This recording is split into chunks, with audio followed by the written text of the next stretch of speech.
السلام عليكم، يا رب تكونوا بخير. عندك ربع كيلو مكرونة؟ تعالي ورايا نعمل بيهم أحلى تحلية على السريع. حاجة كده كريمية خفيفة متماسكة، وكمان بترطب على القلب في الجو الحر اللي احنا فيه ده. عارفين لما تكونوا عايزين تعملوا أو تاكلوا حاجة حلوة كده سهلة وسريعة وما تاخدش وقت خالص، وفي نفس الوقت اقتصادية من الدرجة الأولى. مقاديرها بتكون موجودة في البيت، شوية لبن وشوية مكرونة، وبتكون جاهزة معاكوا على طول. إن شاء الله هنعمل مع بعض العزيزية بتكات جديدة خالص. يلا بينا نشوف المقادير وطريقة التحضير، بس الأول لو لسه مشتركتوش في القناة انزلوا اشتركوا وفعلوا الجرس عشان يوصلكوا كل جديد، وما تنسوش شير ولايك وسبسكرايب قناتي تايهة في المطبخ. وما تنسوش الدعاء لإخواتنا، اللهم انصرهم وسدد رميهم، اللهم أمين. معايا لتر ونص من الحليب أو اللبن، ربع كوباية ربع كيلو من المكرونة المسلوقة لدرجة إنها هي مهرية، كوباية سكر وفانيليا، وكوباية من النشا. أنا هنا سلقت المكرونة عشان ما طولش عليكم الفيديو، بسلقها عادي خالص لدرجة إن أنا بهريها أو بتتعجن منك كده، وباخدها بالمية بتاعتها. عندي بقى في شفشق الخلاط هنزل بربع كيلو المكرونة اللي هي المسلوقة دي، هنزل بيهم كده. ولو الكمية كبيرة على الخلاط ممكن ان انتي تعمليهم على مرتين، تضربيهم يعني على مرتين. هنزل بالكمية بتاعتي وهحط عليها السكر والفانيليا ونص كيلو او نص لتر من الحليب. مش هاخد الحليب كله، هاخد نص لتر بس كده من الحليب. حطينا السكر وهنحط النشا وهنضيف الفانيليا، وهنبتدي ان احنا نضربهم كويس جدا. زي ما قلتلك لو الكمية هتبقى كبيرة على الخلاط ممكن ان انتي تضربيهم على مرحلتين. وبيني وبينكوا كده كان في حبة مكرونة صغيرين باقيين في الحلة مكان السلق، فخدتهم على مرة تانية. طبعا ما قصروش في المقادير بتاعتي لانهم ما كانوش يعني حبة كتير. زي ما قلت هاخد حوالي نص لتر حليب من الحليب بتاعنا، الحليب كله المقدار كيلو ونص او لتر ونص من الحليب او اللبن.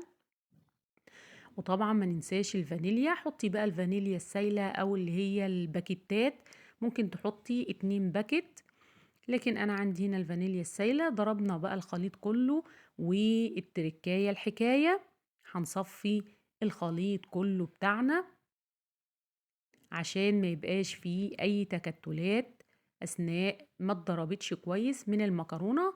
فهنتأكد ان احنا هنعديها كده على مصفى، وهنقلب كويس جدا لحد ما الخليط كله يعدي كده من المصفى، واتأكد ان ما فيهوش اي تكتلات. والنقطة دي مهمة جدا جدا عشان ما تعمليش تكتلات في العزيزية بتاعتنا.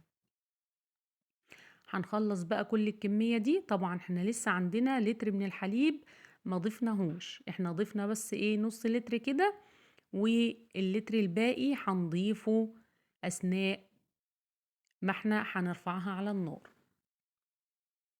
خلاص كده خلصنا التقليب بتاعنا، والحمد لله مفيش اي تكتلات. بنقعد كده ان احنا نقلب فيها كويس جدا يمين وشمال لحد ما خلاص كده خلصت الكمية معانا. هنضيف بقى الحليب بتاعنا وهنقلبهم كويس جدا. ومن هنا بتبتدي المرحلة الأكثر أهمية، وهي التقليب المستمر. لازم أقلب يا بنات العزيزية على النار، هي بتاخد وقت شوية، حوالي من 10 ل 12 دقيقة على النار. بقلبها كويس جدا لحد ما الخليط ما يبتدي ان هو يتقل معايا كده، يبقى قوامه كريمي بس اخف شوية من القوام الكريمي. هقلب كويس جدا، وطبعا التقليب دوت لازم عشان ان انا ما يبقاش عندي تكتلات. وكمان لازم اتأكد ان العزيزية او الخليط بتاعي استوى كويس جدا على النار، لان طبعا انا حاطة هنا النشا كمية نشا محترمة، وطبعا النشا بيكون ني، فعايزة اتأكد ان النشا استوى معايا. طب هعرف منين ان هي خلاص استوت؟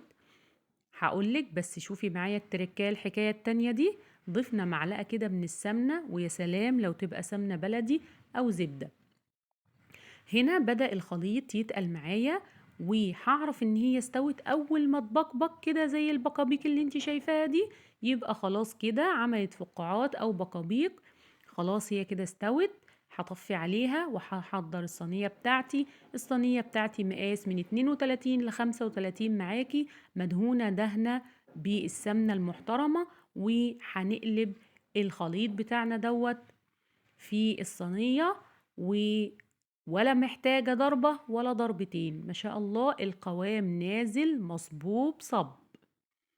هنسيبها بقى تبرد كده عشان عايزينها تعمل وش، عشان هنعمل لها تركاية حكاية تالتة. يبقى احنا كده عملنا تركتين، التركاية التالتة جاية في السكة. هسيبها على الرخامة ربع ساعة تتشمع معايا وتعمل لي طبقة قشرة. وهنيجي بقى للتركاية الحكاية بعد الربع ساعة ما عدت. معايا معلقة كده من السمنة البلدي أو الزبدة، وهندهن الوش كده، طبعا مسيحينها. وهندهن الوش الفرشة اللي معانا دي كده بالراحة، عشان الوش العزيزية ما يتقطعش منك أو يتخدش. هندهن بقى الوش كله. وفاضل تركاية حكاية رابعة معايا، مش هتلاقيها عند حد غير عندي في قناتي تايهة في المطبخ. لو لسه ما اشتركتيش في القناة انزلي بسرعة اشتركي وفعلي الجرس.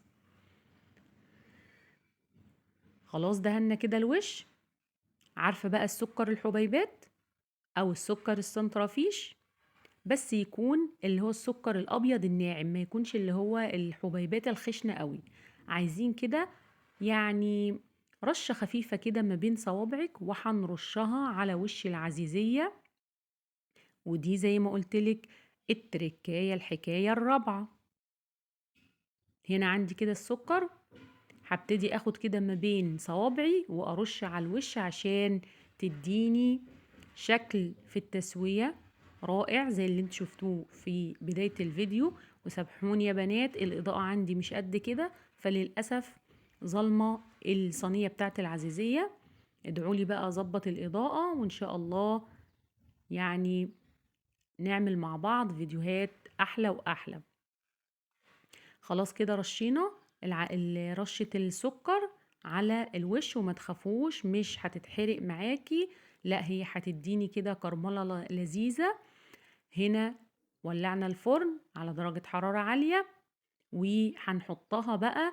ولعي من تحت الأول، احنا مش محتاجينها ان هي تستوي من تحت، بس مجرد بس ان احنا عايزينها تاخد وش بس. بسخن الفرن من قبلها بشوية، وبعد كده بشغل الشواية من فوق. وزي ما انتوا شايفين طلعت معايا ولا اروع. وحاجة لذيذة وسهلة وسريعة، اعمليها لولادك في ايام الامتحانات وطري على قلبهم من ضغط الامتحانات، وربنا معاهم. وما تنسوش الصلاة على النبي صلى الله عليه وسلم، والدعاء لاخواتنا، اللهم انصرهم وسدد رميهم، اللهم امين. وزي ما قلتلك ما تنسيش الاشتراك في القناة عشان تشوفي معايا كل جديد واقتصادي أكيد. والسلام عليكم ورحمة الله وبركاته.